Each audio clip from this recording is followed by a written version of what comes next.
Hello and welcome again to another edition of the Osteopathic Lyceum podcast. I'm going to go through some more material that was suggested to me, and I'm going to use some old material that I've already talked about because it's sort of the place that was suggested to me.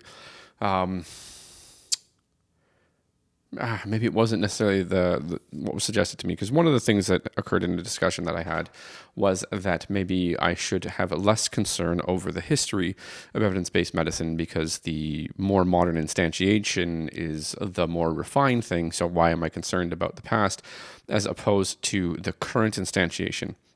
Now, my basic concern with something along the lines of evidence-based medicine is it starts as a teaching model, right? So I believe the claim is that the term first shows up in 1991, but the Sentinel paper, as far as I'm aware, like the first paper that really lined the thing up, is Gordon Guyat's 1992 paper, Evidence-Based Medicine, A New Approach to Teaching the Practice of Medicine, okay? So in the title, it's a teaching thing, and it was maybe the best way to put this. It wouldn't have existed as such at the time, but it's a paper on a teaching innovation. Teaching innovation papers are real things. They have value. They're not the easiest to interpret and reapply because there's often a lot of contextual things with respect to teaching and learning activities that are really unique to locations. There will be different administration requirements in different locations, whether it's a different residency program or a different medical school. So the administrative environment can actually negatively impact the ability to apply a useful teaching innovation from one location to another. Or sometimes it makes it easier because your administrative requirements are very similar or very low. So this is maybe best described as a teaching innovation paper. One of the things that was noted in the conversation that I had was that the impetus for EBM was that prior to the introduction of EBM, or maybe the codification or the formalization of EBM as a term and a process, that medical practitioners had been making clinical decisions based on maybe not the best evidence or low quality evidence. So I decided that it would be important for me to look at the early papers of evidence-based medicine and to identify whether or not that was claimed and that was cited. Because if you're going to build a framework off of a claim that people were behaving a particular way, you would want to be able to show some confidence or provide the reader some confidence that that was actually occurring. So there's a really, really quickly in the paper, and maybe... Okay, so I'm going to read the first paragraph. I've read it before. I'm going to read the first paragraph on purpose just because it sort of sets up the idea, and then I'll read a little bit more. So a new paradigm for medical practice is emerging. Evidence-based medicine de-emphasizes intuition, unsystematic clinical experience, and pathophysiologic rationale as sufficient grounds for clinical decision-making and stresses the examination of evidence from clinical research. Evidence-based medicine requires new skills of the physician, including efficient literature searching and the application of formal rules of evidence, evaluating the clinical literature. So those are all skills that you'd have to teach. If you want new skills, you've got to teach new skills. I'm just going to move my mic here. That should be a slightly better spot. You guys aren't going to notice a darn thing. It's more about me and what I see on my soundboard. So, yeah. Yeah, I don't need to read that portion. They go into a clinical scenario. I don't need to read the clinical scenario, but there is a paragraph titled The Way of the Past. So The Way of the Past, ideally, as a headline, should tell me something with some level of confidence that people were making decisions on low-quality evidence and in an unsystematic way, right? The way of the past. Faced with this situation as a clinical clerk, the resident was told by her senior resident, who was supported in his view by the attending physician, that the risk of seizure recurrence is high, though he could not put an exact number on it. And that was the information that should be conveyed to the patient. She now follows this path, emphasizing to the patient not to drive, to continue his medication, and to see his family physician. So this is an exemplar. A resident is somebody who is still in training. They're in postgraduate medical education, or the clerk, right? So the resident asks herself whether she knows the right prognosis for a seizure. And, oh, no. my bad. Let me go back up. Faced with this situation as a clinical clerk, the resident was told, right? So residences are relative novices. That's why they have multiple layers of supervisory structure, in order that people with more experience and more knowledge would catch problems and then be able to provide feedback. Now, you may be able to categorize that as unsystematic because it is in many ways accurately relying on expertise, but there's multiple layers of expertise. So the junior resident versus the senior resident has seen more than the junior resident. So they're the attending, and then you get the attending physician. So you've got multiple layers in teaching hospitals of safety with expertise. That doesn't necessarily mean you could call it unsystematic, but because of the nature of medical practice, especially learning medical practice, it's highly variable. The patients are variable, the circumstances are variable, the presentations are variable. There's a lot of variability. You can't actually predict what the hell's going to walk in the door. So a classic problem with any form of education standard in medical education is that there are requirements for getting basically boxes checked that you have seen a certain variety of presentations, and all residency programs have a problem with this because they can't guarantee that those presentations are going to walk through the door. So you have an immediate problem because medical practice is variable. So how can I systematically teach? It doesn't mean that's not a fair thing, but you could argue that it is harder to systematically teach because I don't have the thing as an example to highlight to you to allow you to think through and then correct you in the places you need to be corrected. I don't need to correct you where you don't need to be corrected. I need to correct you where you've made an error. All right, so then they go into the way of the future. I'll read this really quickly. The resident asks herself whether she knows the prognosis of a first seizure and realizes she does not. Okay, I'm going to tell you something that Dr. Jeffrey Norman often says with respect to almost any experimental design with actual medical students. He will simply say, how do you know in the washout period or in the period between the initial experiment and, say, the retest, that the person didn't go home and study? Medical students are likely, writ large as a group, highly conscientious. They're high achievers. They're self-sorted in many ways. They're likely to work hard. If they think they've identified a knowledge gap, they're going to go home and read. That's just what they're going to do. You're not going to stop that, and you don't have to promote it. They're just going to do it. So this vignette already has something which is a common feature of medical students. The resident asks herself whether she knows the prognosis of a first seizure and realizes she does not. She proceeds to the library and, using the Grateful Med program, that's the first citation, conducts a computerized literature search. She enters the medical subject headings, term epilepsy, prognosis, and recurrence, and the program retrieves 25 relevant articles. So they're showing you a vignette of how somebody would go and do a literature search. I have a hard time believing that in 1992, with the advent of electronic systems at schools, at medical schools, that these students weren't doing this anyways. It doesn't mean that they were all doing it. And before that, they were probably using the damn Dewey Decimal System, or they knew their librarian, right? Medical students are highly conscientious people. They probably do this anyways. So I was told that the contention of early EBM was that medical professionals were making bad decisions or decisions on something that was less than the best available evidence. And I've already told you that the residency system has multiple layers of supervision as essentially teamwork and safety. That's not new. It was around then. And I think the claim or the concern is that it wasn't based on epidemiology, right?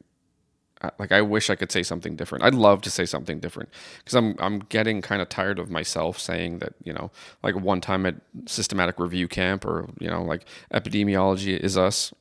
I'm getting a bit annoyed at saying that because it can sound repetitive and pedantic from me as if I have no creativity, right? But if you see it over and over and over and over again under a heading, it can become a challenge because those that appreciate that heading and have learned their technical skills under that heading will have an exceptionally hard time accepting that that heading is not necessarily the most appropriate place to learn the skills, or the skills contained within are maybe not complete.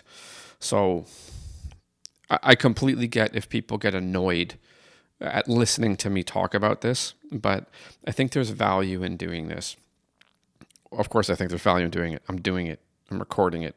I'm editing. Like, my editing is basically, cleaning up the beginning for any excessive gaps before I talk and putting bumpers on the front and back end of the video. That's my editing, as maybe some of you who watch full videos can tell.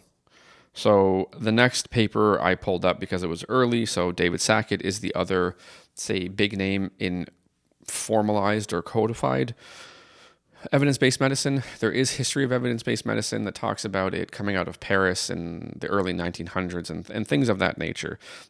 And maybe that's accurate. Maybe it's a reach. Maybe it's just, the seedling. I don't necessarily know how to characterize it, but I know that there's claims in that direction. Also, there is pointing in the direction of a gentleman whose last name was Cochrane, who ended up generating the Cochrane collaboration, and I believe is credited with the initiation of the systematic review approach. And that was coming from both war experience as well as, I think, refugee camp experience, if I'm not mistaken. So I don't want to mischaracterize that. I'm going to acknowledge that I'm either on the right track or I'm making a mistake directly in front of you. But that's my current recollection. So this paper, The Need for Evidence-Based Medicine, this is a case for evidence-based medicine. David Sackett, right, and William C. Rosenberg. I'm going to read the summary really quickly, because it goes to the comment that I heard that I want to take to heart and that I want to try to track down in what I would consider a reasonably rigorous way, and I'm open to being shown other things. I'm happy to see them, even if my criticism of things that I'm sharing in front of you could deter and say that maybe I'm not open. No, I'm open to see it, right? I'm actively, with the previous video and this video, going out and looking at places that I was told to look to try to understand this better, because if I have a hole in my knowledge, it is my job to go and fill it. You told me about it, I should go fill it. So I'm trying to fill it. And unfortunately, at the end of the last video, my confidence did not go up in the reality that best practice guidelines held evidence that EBM approaches improved patient outcomes, because there's really not much evidence there, and it doesn't properly often compare it to the previous approaches, right? So the comparisons aren't there. So epistemologically, I can't have confidence that the best practice guidelines improve patient care, or not patient care, patient outcome. I have to be specific. It doesn't mean they don't. It just means the available evidence gives me no confidence. Okay, so I'm going to read the summary of this again. The need for evidence-based medicine. As physicians, whether serving individual patients or populations, we always sought to base our decisions and actions on the best possible evidence. So the thing that was told to me was that physicians in the past were not using the best possible evidence. The ascendancy of the randomized trial heralded a fundamental shift in the way that we establish the clinical basis for diagnosis, prognosis, and therapeutics. The ability to track down, critically appraise for its validity and usefulness, and incorporate the rapidly growing body of evidence into one's clinical practice has been named evidence-based medicine, EBM. Okay, so there's no suggestion in the summary that there was a belief that physicians were basing their decisions on something other than the best available evidence. So that seems to be a mischaracterization. And I don't think it was a malicious mischaracterization. I think it's something that might be in the general milieu of evidence-based medicine circles or evidence-based practice circles, that people in the past just weren't doing a good job with available evidence. They were just, basing their decisions on unsystematic clinical expertise. There were systems in place to try to minimize the errors in the form of multiple layers of supervision in residency. There was already team care in a variety of ways. So it's just, I think, a non-malicious mischaracterization based on the discussions that probably currently happen in EBM circles and EBP circles, because in what I would also characterize as a non-malicious thing, nobody checked. They don't seem, as far as I can tell, the people that I've interacted with don't look back. They look at current. So, and that's a challenge. If you don't understand the core tenets of the thing that you're doing and what it was built on, if there's any faulty assumption in the foundation, then it propagates upwards. It's something I've talked about before. So if you never looked, you don't know. And that's okay to some degree. It's just, as a person, I'm going to go check. So I'm not a physician by any stretch of the imagination. I never tried, so I have no idea if I could have been a physician. I don't know if I'm intelligent enough to be a doctor, but I do know that if people present me with claims, I'll check. It's my personality. So at least on that level, there's an analog between me and what Dr. Jeff Norman says with respect to, conscientious students and especially medical students. And I'm not saying that I was ever a medical student. Don't do that. Yeah. So this is where maybe it becomes a little bit more pointed in the direction of what is in the milieu of evidence-based medicine in this 1995 paper. So I'll read a portion of the introduction. In selecting a treatment, previously it had been considered sufficient to understand the pathophysiological process in a disorder and to prescribe drugs or other treatments that had been shown to interrupt or otherwise modify this process. Okay, so it's like a one molecule for one pathway thing. The fundamental error of that is humans are complex systems, not complicated systems. A complicated system, you can understand each part and predict how it's going to behave. And you can also understand how those will behave in relation to one another. Whereas a human is a complex system whereby you can target a single thing, but you don't know how that's going to interact with the rest of the human. That is not a problem of medicine. That is a problem of misunderstanding because it wasn't characterized well in the past, the difference between complicated and complex. The place that I've heard this best described is in evolutionary biology because of ecosystems. Ecosystems have a lot of complexity. There's a lot of interacting parts, and a lot of the things that have been claimed in the past about how people believed ecosystems work is observably incorrect, because you can observe that the problem that somebody would predict based on how they describe an ecosystem would work, it doesn't work that way. So the example that I have is you should not see a high variety of trees in a given niche, like a different species, because they would be competing for the same resources. Whereas apparently if you went into a rainforest, you'll see in a very, very, very small area, 5 completely different species of trees that need the same resources. So the concept or the prediction or the description that you can't have a variety of trees in a particular area is just incorrect based on observation. So it's a misunderstanding of complicated versus complex. That's the easiest example that I can give you because it's the one that's been described best to me. To go back and read this. Thus the observation that patients with ventricular ectopic beats following a myocardial infarction were at high risk of sudden death, coupled with the demonstration that these extra beats could be suppressed by specific drugs, formed a sufficient rationale for widespread prescription of these drugs to post-infarction patients with unstable cardiac rhythms. I'll continue to read. However, subsequent randomized control trials examined outcomes, not processes, and showed that several of these drugs increase rather than decrease the risk of death in such patients, and their routine use is now strongly discouraged. This is a description of variance between people because, yes, there were some people that it worked for and there were some people that it didn't work for in varying degrees. That is not an indictment necessarily in a proper way of considering a base pathophysiologic mechanism and attempting to intervene with it. It is a population feature that people will respond differently. The data would have been collected across time in a system that allows for reflection so that dangerous data could be identified. And one of the reasons that pharmaceutical companies are required to spend huge amounts of money studying things prior and are sometimes known to engage in funny business with respect to their safety data is because they have to spend a huge amount of money before they release anything, because we need population level data to see the rates at which this will cause harm. If it causes harm above a certain rate, we can't use it on the general public because it's just not safe enough. This is underpinned by the concept in medical ethics of non-maleficence. First, do no harm, primum non nocere, the Hippocratic Oath. If you cannot get past, I strongly believe this will cause no harm, you cannot apply a treatment. So if it wasn't being done prior to 1992 and 1995, it was because people hadn't figured out that it needed to be. And by 1992 and 95, there were large randomized clinical control trials for pharmaceuticals because the safety profile was questionable and we noticed it. So we changed. But we were able to do it because we were able to reflect on the approach and see the results and then say, hey, maybe we need to do something larger on this. And then it was instantiated in policy in essentially most countries that I'm aware of that the pharmaceutical company had to prove safety levels before something could be provided to the general public.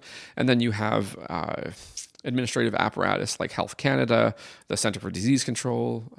No, I don't think CDC does drugs. There's another institution in America, I just don't remember the name. Or at least my memory is suggesting that I have a hole about, the FDA, the Food and Drug Administration. There it is, the FDA. So the FDA would have to approve it. So the FDA and Health Canada, as two examples, have standards that the pharmaceutical company has to hit before they'll even look at something. And then when they look at it, they have to then have confidence that it's safe to go to the general public. That is a wonderful place to use epidemiology, right? That's great. Once the epidemiology has been done, you have to look at your patient and figure out whether or not your patient properly displays the characteristics that would be ideal for the application of whatever pharmaceutical it would be, right? If there's a contextual variable about your patient that says, I know that one of the ingredients in this they're allergic to, therefore I cannot give it to them. And that is back to base pathophysiologic mechanism. It's a single pathway. The person is allergic to this ingredient. I can't give it to them. So these things do interplay. I have no doubt that that anybody that's within the EBM world or the EBP sphere would say that that's exactly what they tell you to do. Add the clinical expertise after the epidemiology is done. Right? Like, excuse me, it was already being done. So again, one of my contentions is that EBM presents nothing new. It's just an attempt to primarily inject the epidemiological approach in a formalized way into medical practice and medical education. Right. So the previous article we looked at, it's about education. It started in a residency program. And then this is the need for evidence-based medicine. This is the attempt to make the case, right? They talk about continuing medical education, seeking and applying evidence-based summaries generated by others. That's the systematic review case, right? I'm not going to read through it, but that's where it is.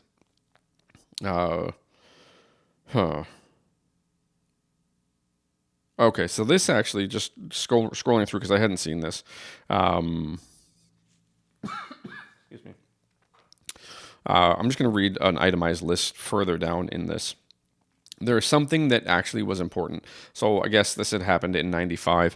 One of the things that happened in medical education is that a junior doctor's hours were reduced in the PGME, postgraduate medical education world, because there was concern that they were getting burnt out. So treat them more like employees, give them your 40-hour work week kind of deal.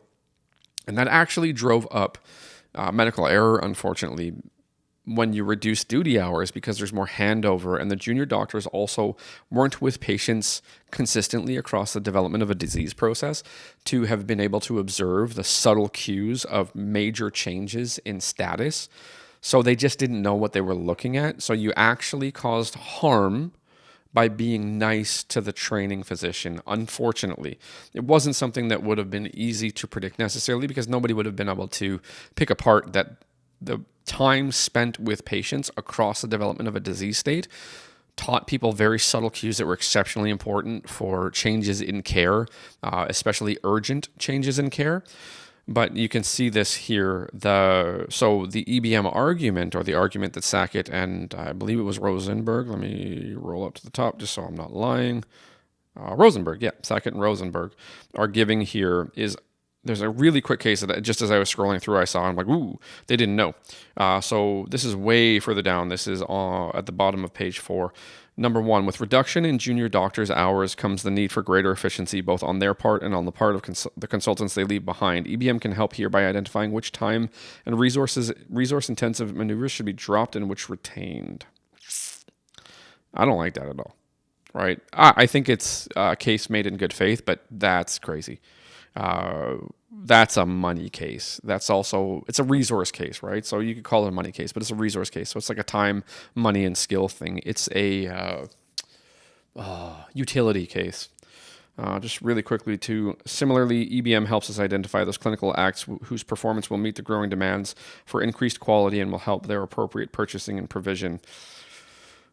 The reason that I have a hard time with that is because normal ranges of cases, you're probably going to be well prepared for. It is the outliers that will show up fairly regularly, especially in hospital-based care, that you're not necessarily prepared for, whereas the older approach was probably better prepared for it. There's a concept that I've heard primarily through special forces operators who are willing to speak on the internet. They're very, very cautious that they don't give away too much.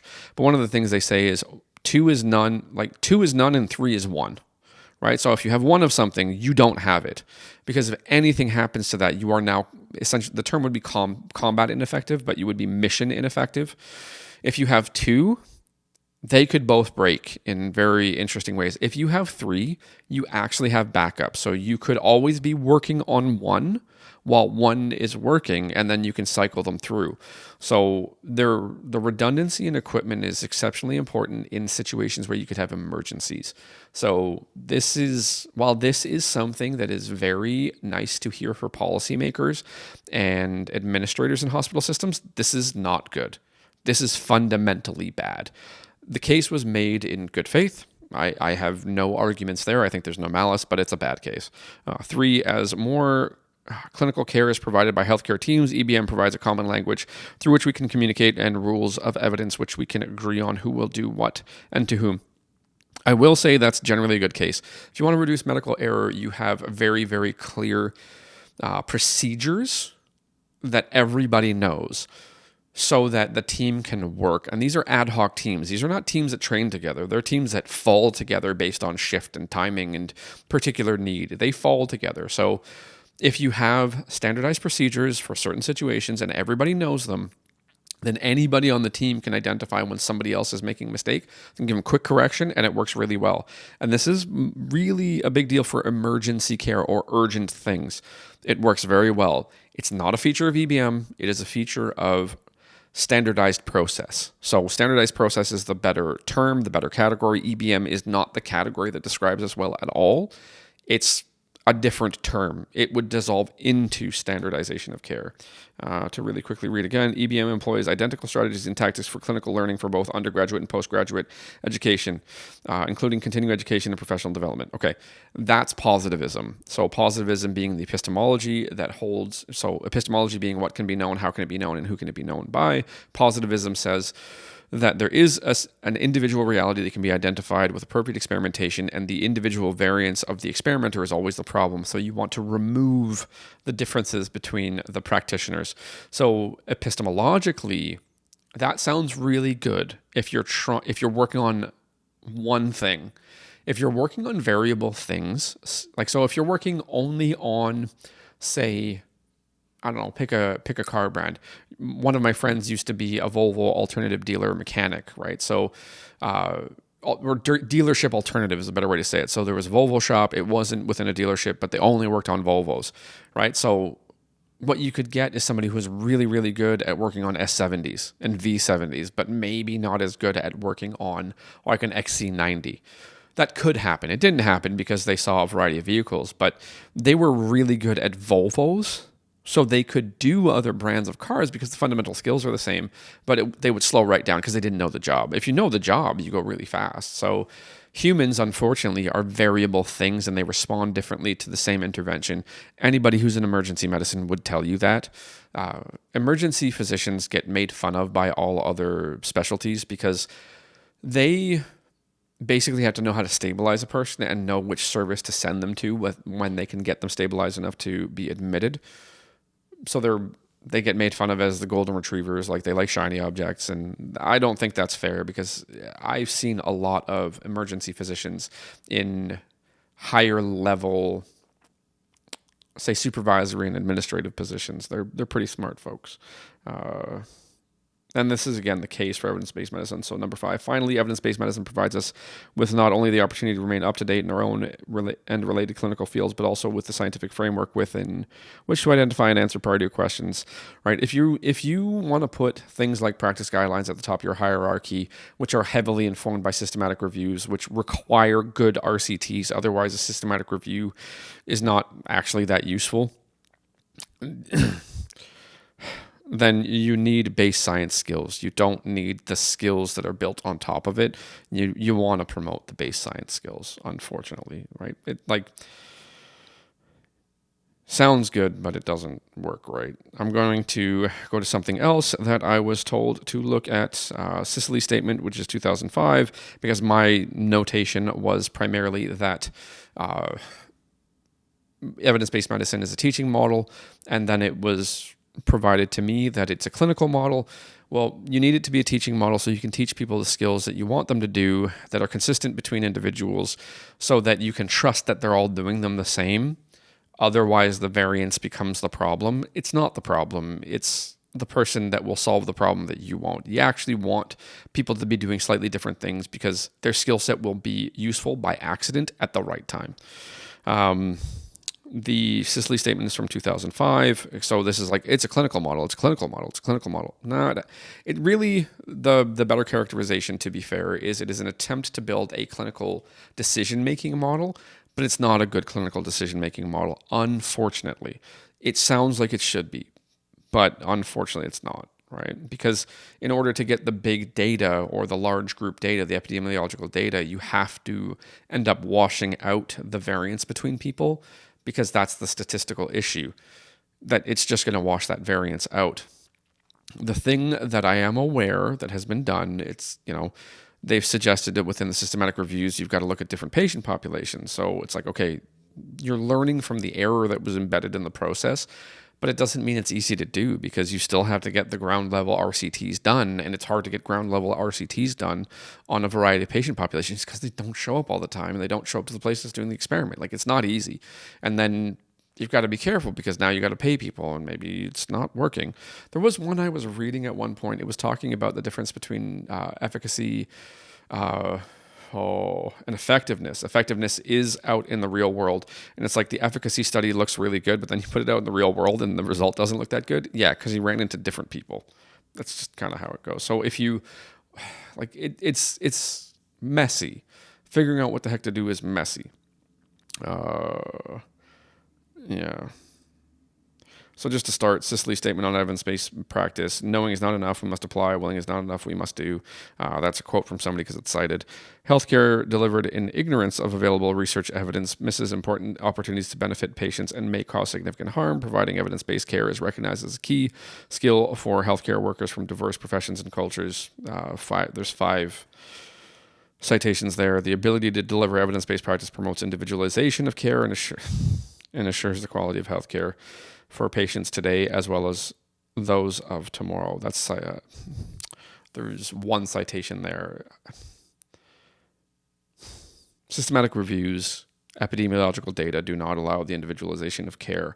They allow for a standard starting point, which will then be adjusted through the clinical expertise so that the care may be individualized from the starting point. What you might recognize is that you have screwed up, and because you didn't identify a specific category about that patient that made them somebody who wasn't properly described by the epidemiological data, that you have harmed them because you missed the category, possibly because of the best practice guideline, right? So you've got to be really careful where you weight things. Expert physicians will weight context variation or contextual variables of a patient above the best practice guideline or the clinical guideline often. They will do it because they'll note through their clinical expertise that this is the wrong thing to do because there's this other piece of information that's more important. To read again, a variety of definitions of evidence-based practice EBP have been proposed. However, definitions are in themselves insufficient to explain the underlying processes of EBP and to differentiate between an evidence-based process and an evidence-based outcome. One of my contentions has been that evidence-based medicine, evidence-based practice is a rigid step-by-step process, and that has been pushed back against. So let's go and look, right? The Sicily statement should tell you how to do EBM. If something's going to tell you how to do EBM, it's going to tell you the steps. Sorry. Towards this goal, we propose 3 points to clarify and promote the realization of EBP. 1, a clear statement of what EBP means. 2, a description of the minimum skill set required to practice in an evidence-based way. 3, a curriculum that outlines the minimum standard educational requirements for training in health professionals in EBP. So if that's not a call to a teaching model, I don't know what the hell is. 3 is we need a teaching model. Right. Number 2 is description of the minimum skill set. So if you're going to describe the minimum skill set, you have to know how to observe it and test it and prove it. Right. So this is teaching, learning, testing, teaching, learning, testing. It's what it is. No, even if it doesn't say it, that's what it is. It's what it boils down to. That is the construct that it's going to boil down to, or the constructs. Discussion. I'll read a little bit of this discussion. Increase in medical information. During the last century, there's been exponential growth of research and knowledge. The growth of healthcare information has been particularly rapid in the diagnostic and therapeutic technologies. The volume of medical papers published doubles every 10 to 15 years. Electronic searching of this expanding evidence base was initiated by the National Library of Medicine in 1966. Electronic access to full-text articles and journals started to become available in 1998. Right. So a little later than the idea of EBM showing up in a formalized way. Increasingly, specialist databases of utility for what? Specialist databases of utility. It's just a weirdly written sentence. For health professionals are being developed, such as physiotherapy evidence database and the C2 Spectre, C2 SPECTR, whatever. Regular use of these resources is identified as one marker for lifelong learning among physicians. Maybe. But the process is not easy, correct? Identification of the best methods to understand and integrate patient values, such as decision aids or patient-centered consultations, is still at the early stages of development. 22. Yeah, fair enough. With this expansion of information, our knowledge should be greater and our practice should be more effective. Unfortunately, this is too often not the case. 23. I'm going to look at 23 real quick in a second. This recognized gap between the best evidence and practice is one of the driving forces behind the development of EBP. 23. Prime process modeling in implementation research, selecting a theoretical basis for interventions to change clinical practice. That's from 2003. Modeling. So modeling is not a good thing. Modeling is almost always limited to the, what's the term? Well, the constructs. But that's not the right term. Like the pieces of information you're going to feed into it. So the parameters that you choose, which is an axiological or value-based process, means that there's only certain things that can come out, but you don't know that because you haven't run it yet. But other things can't come out because it doesn't have enough factors. And no matter how many factors you put in, very few things can come out. But yeah, prime process in modeling and implementation research is selecting a theoretical basis for interventions. No, that wouldn't. Let me go back up here. Oh, no, damn it. Come back. Sorry, I clicked the wrong button twice. Or I clicked the right button twice, but it didn't work the way. I hate how some of these websites are built. Oh, Lord. Let's get to 23. Unfortunately, this is too often not the case. Yeah. Oh, wait, no, hold on. Yeah. Oh, yeah, that is the one. Yeah. It's just something about processing, like how you would do it.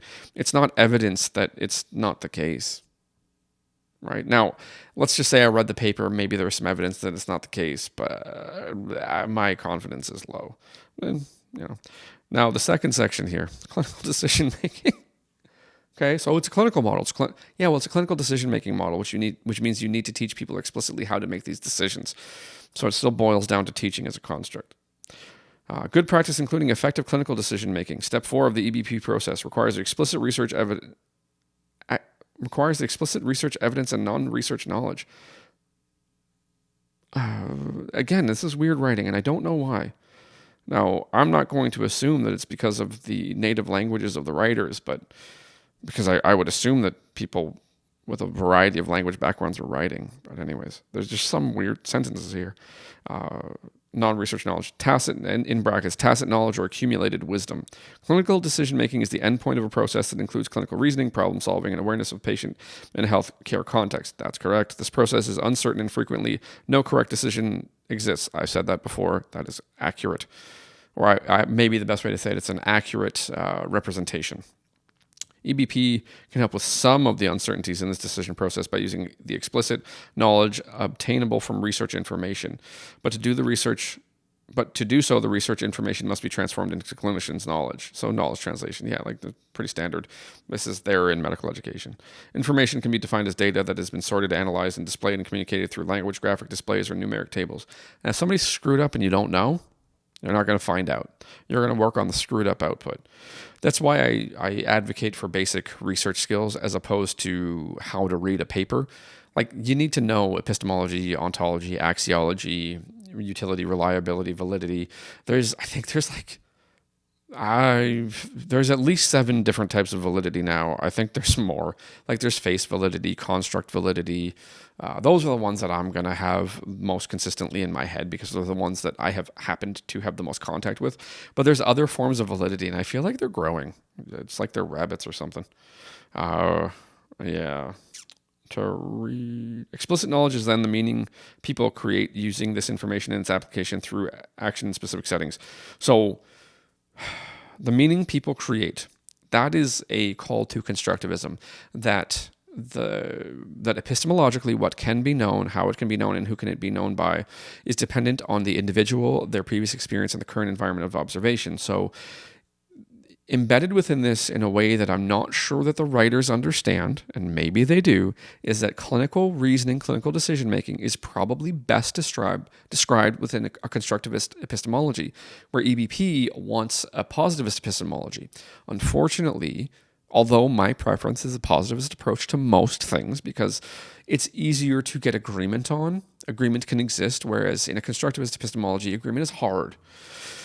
Because it depends, the truth or reality depends on the individual, the previous experience of the individual, and the current environment of observation. Clinical decision-making is probably better described and investigated with constructivist models. We can know that the quality of clinical decision-making is completely dependent on the knowledge of the individual undertaking that, which is why we see 2 things with respect to error reduction. And error reduction, while not a direct measurement of improved patient outcomes, it is reduced bad patient outcomes. Medical error is reduced by standardized processes within a team, and it is reduced by increased expertise of a practitioner. So regardless of the goal of EBM is not going to reduce errors without time. It's not going to do it now. It's going to do it later. And that is not a feature of EBM. That is a feature of increased expertise, unfortunately. So, for example, clinicians' knowledge should include the need to evaluate quickly the patient with chest pain to take advantage of the research-proven window of opportunity for treatment of acute coronary syndrome. In hospital settings, when you are a resident or junior resident, you have a senior resident, you have an attending physician, and you have a team of nurses and a team of other support workers, they're going to yell at you. And it's going to go faster, and you're going to learn right then and there. You don't need to research that. You're going to find out really quickly in that setting. That's just how it's going to happen. That's why they have teaching hospitals. That's why they have varying levels of supervision. That's why, as a postgraduate medical student or somebody who's in postgraduate medical education, aka PGME, you go through steps where you have a certain skill set, and then you kind of graduate to the next year or the new residency, and they're going to look at you and they're going to figure out if you're going to do more. And then when you do more, you take on more responsibility because you have more knowledge. Then you get to become the resident supervisor, right? Like, these are things that happen. You go through this because you're more trustworthy and the team knows it. So it's already kind of built in. I mean, it's interesting. It's nice. I'm going to scroll down to the section that really is most germane to what I'm trying to say. When I say that EBM is a step-by-step process, it's already kind of been fleshed out in some of these things. But the Sicily statement from 2005 was explicit. The process of evidence-based practice. The 5 steps of EBP were first described in 1992, and most steps have now been subjected to trials of teaching effectiveness.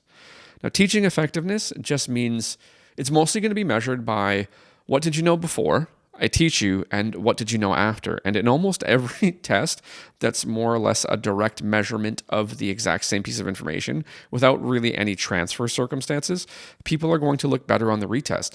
There's test enhanced learning, so you learn because you got tested, you learned because you got told specific information, you learned because you're a conscientious medical student and you probably practice the stuff, so you do better on the second test.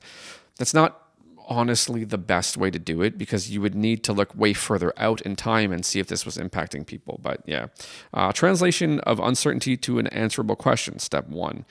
Systematic retrieval of best evidence available. So, okay, I have a question. I have uncertainty. Can I turn it into a question? People going from novice to expert are going to do this anyways, in a variety of ways. 2, systematic retrieval of best evidence. I need to go look at the books. Yeah, I mean, some people would do that, but sometimes you don't have time. That's why you have people of varying experience within the damn department, so that you just go to them quick, they tell you, and you get to work. And then when it's not working right, you all change. 3, critical appraisal of evidence for validity, clinical relevance, and applicability. As somebody who does that and is currently doing that in front of your face, it's not necessarily easy or fast. This is not something that's going to be well suited to actual clinical practice in the moment of need. It's going to be more appropriate after you've screwed something up and you got to learn, and people were doing that anyways. 4, applications of results in practice. They're asking you to treat your patient as an experiment for something somebody else said, as opposed to, the direct observation. Maybe that's a weak characterization, and I'll accept that. But your patients, unfortunately, are always an experiment. There is differential diagnosis through treatment. I'm pretty sure this is the thing that it is. I'll apply this treatment. If it works, perfect. My confidence increases that it was the condition that I thought it was and the person responded well. If it doesn't work, I've learned something and I will change my approach with respect to the treatment applied. That's the normal process. It's a hypothetical deductive process. It's built in. It's how clinical reasoning works, whether you like it or not. 5, evaluation of performance. That's reflective practice, more or less. So if you're going to tell me that EBM is not a rigid step-by-step process, it is in the Sicily statement that is a rigid step-by-step process. It is also a positivist process whereby you're trying to get everybody to do the same steps the same way so you come to the same result.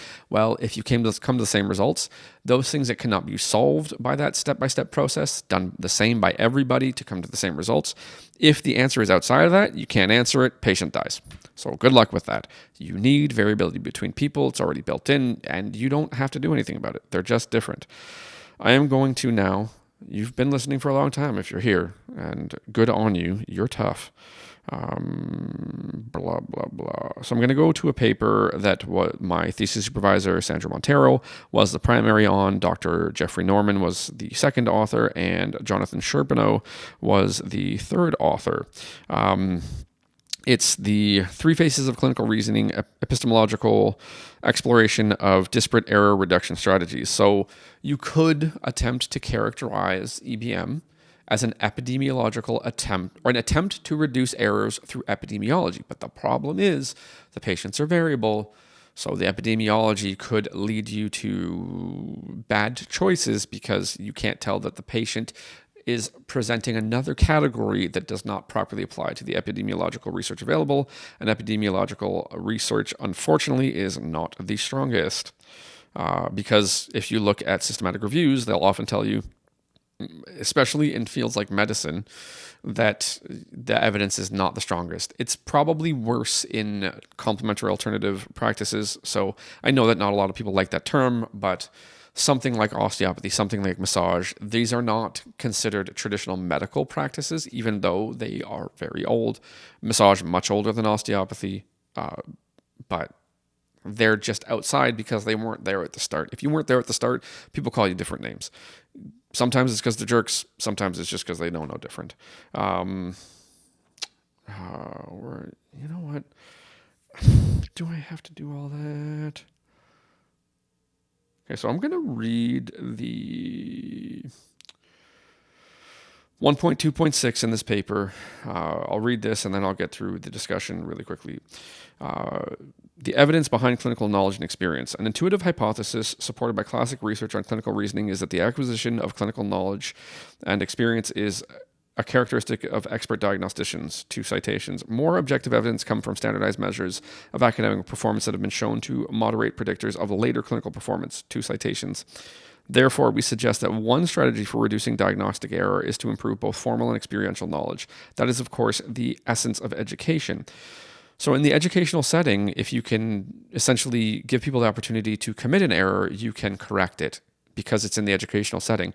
It's probably one of the reasons, whether known or not, that PGME was built the way it was, so that you go through a supervised process where people can catch errors, they can teach you while you're actually doing your job.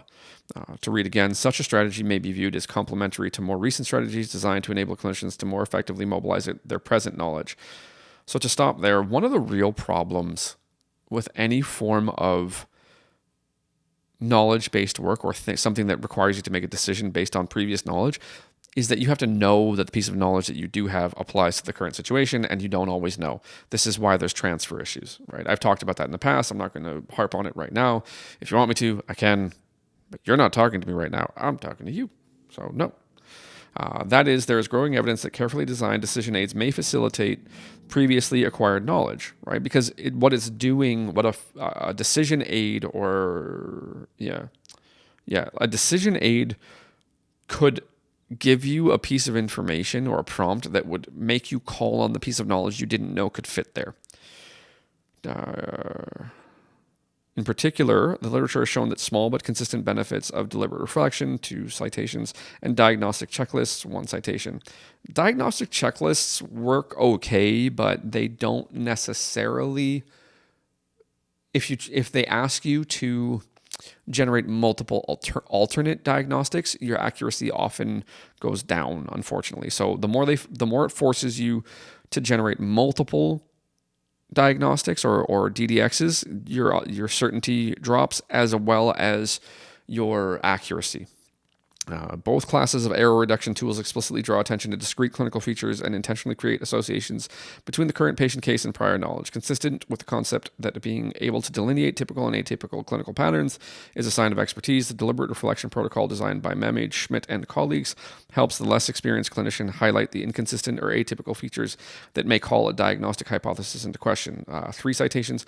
So one of the things that I already have talked about, and I seem to be harping on, contextual variability, especially when presented to an expert, will make the expert think about the other things. So the moment they see something that's atypical, they're going to go away from the practice guideline or the clinical guideline. They're going to go towards the patient. They have to shift. And one of the reasons that you'll do that is because if you notice something that felt uncertain or felt weird, and you didn't go to it, you often had a bad outcome earlier in your career. This protocol may also act as a scaffold to facilitate the development of expertise over time. In 2 studies, the only reason I would be careful with that is because if you become an expert in the presence of the decision-making tool, you may not be an expert without it.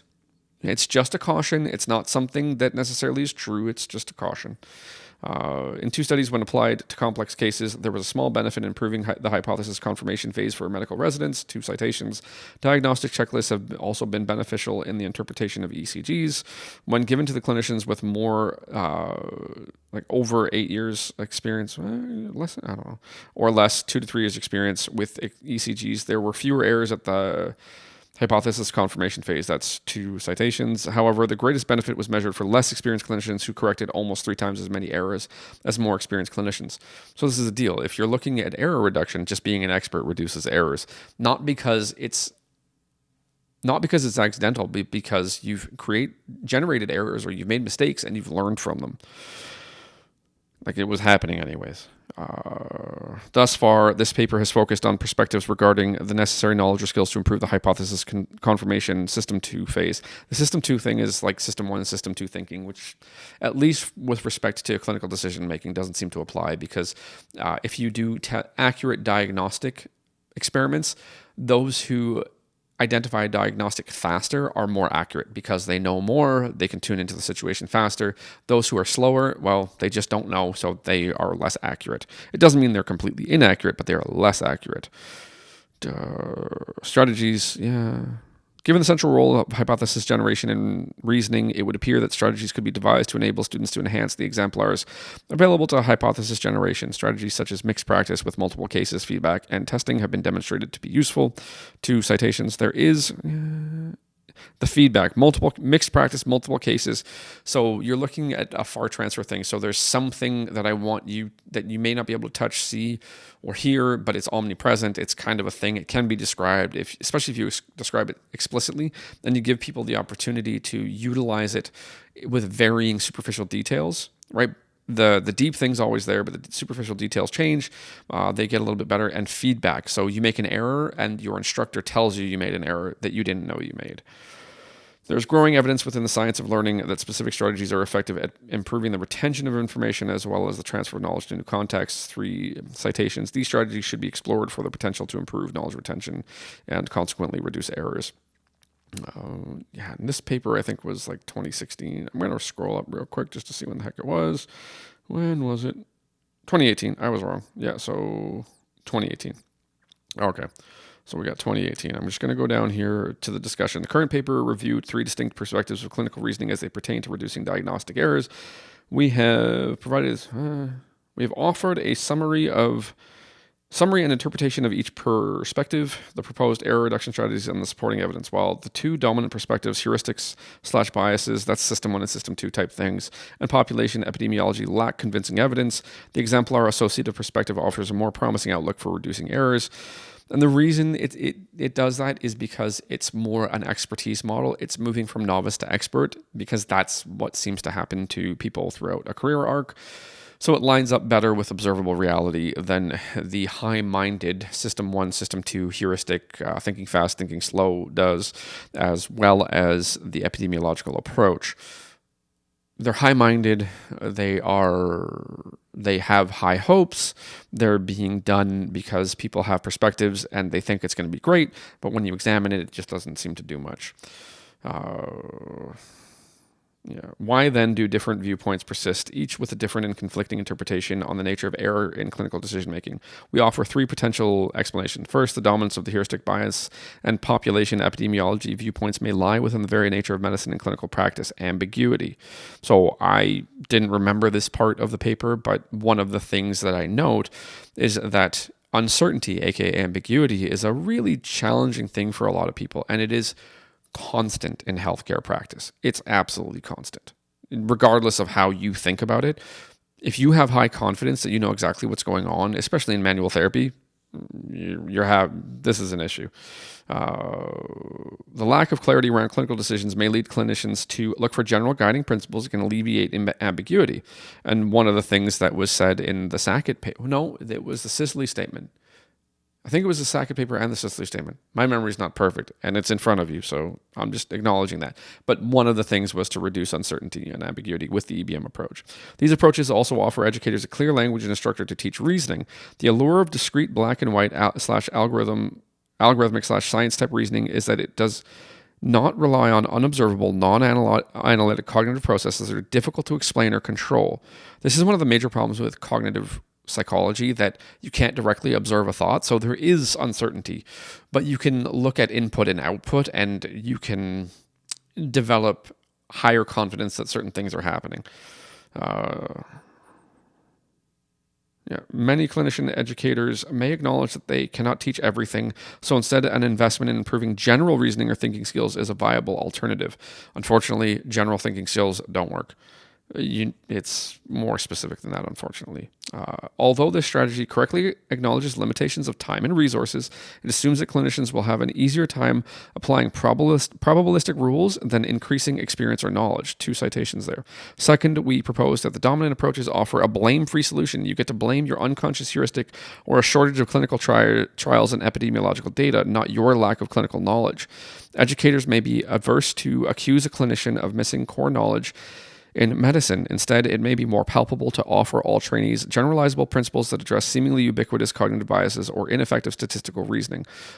Unfortunately, the evidence behind the fallibility of cognitive heuristics is also questionable. 2 citations. The trainee may also find it more appealing to rely on guidelines and be solely responsible for the decisions. that makes sense. Like, it doesn't feel good to be responsible for an error. Finally, the 1999 Institute of Medicine report is often credited with identifying medical errors as a significant threat to patient safety. Cited one citation. The report and its 2016 sequel have sparked a rapid increase in scholarship and research linking some medical errors to faulty underlying cognitive processes in clinical reasoning. It seems inevitable then that the resulting lines of inquiry explored point-of-care strategies for identifying and correcting reasoning errors in practice. This didn't work because the person who commits the error doesn't know they committed it. You need somebody else. That's why team-based standardized processes or standardized practices allow for identification of error by others, and increasing expertise means you've identified your own errors across time. Yet, despite almost a decade of research, there has been little progress in effectively mitigating these errors. It may be time to change direction towards strategies such as efficient decision support systems that are designed to enhance the intuitive process of hypothesis generation. So, it's absolutely fair to say that because of where I was trained, I have an affinity towards that hypothetical deductive approach, because that is what has been most supported by the research of the faculty that I was most close with. So I will accept that as an argument of fallibility on my part. What I will say is that I've looked at other stuff. I've tried. I think it's fair to characterize me, if you buy Big Five personality traits, as higher in disagreeability. I don't just take things at face value.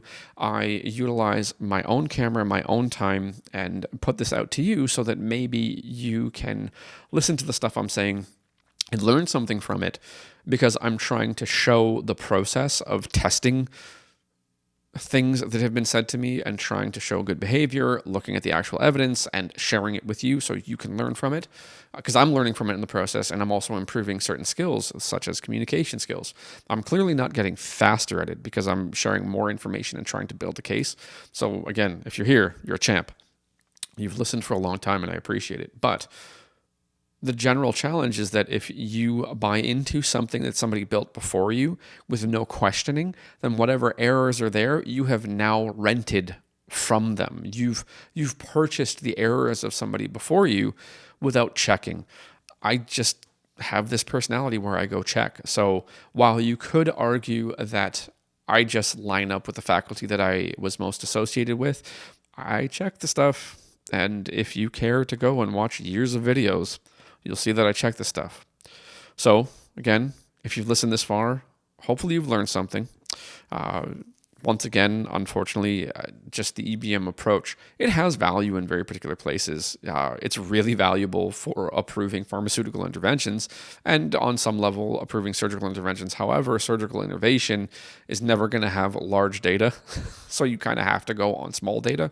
So it would burn somebody who likes systematic analysis in the nether regions to accept a surgical innovation, because there's no proof, and no proof means there's not large data. But with pharmaceuticals, because government regulations require, before you step towards approval by a federal health agency, that you've at least done something or made it look like you did something, because funny business can happen, but at least the process is there. So epidemiology is pretty good before you unleash something on a population, because you have a reason to believe that it will be non-maleficent.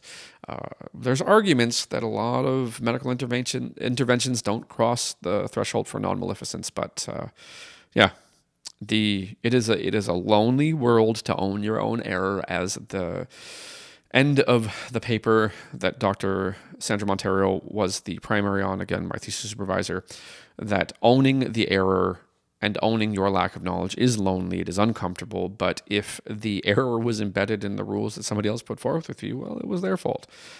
I would prefer things be my fault. That's just how I roll. So again, thank you for listening this far. Hopefully you've learned something, and we will talk again soon.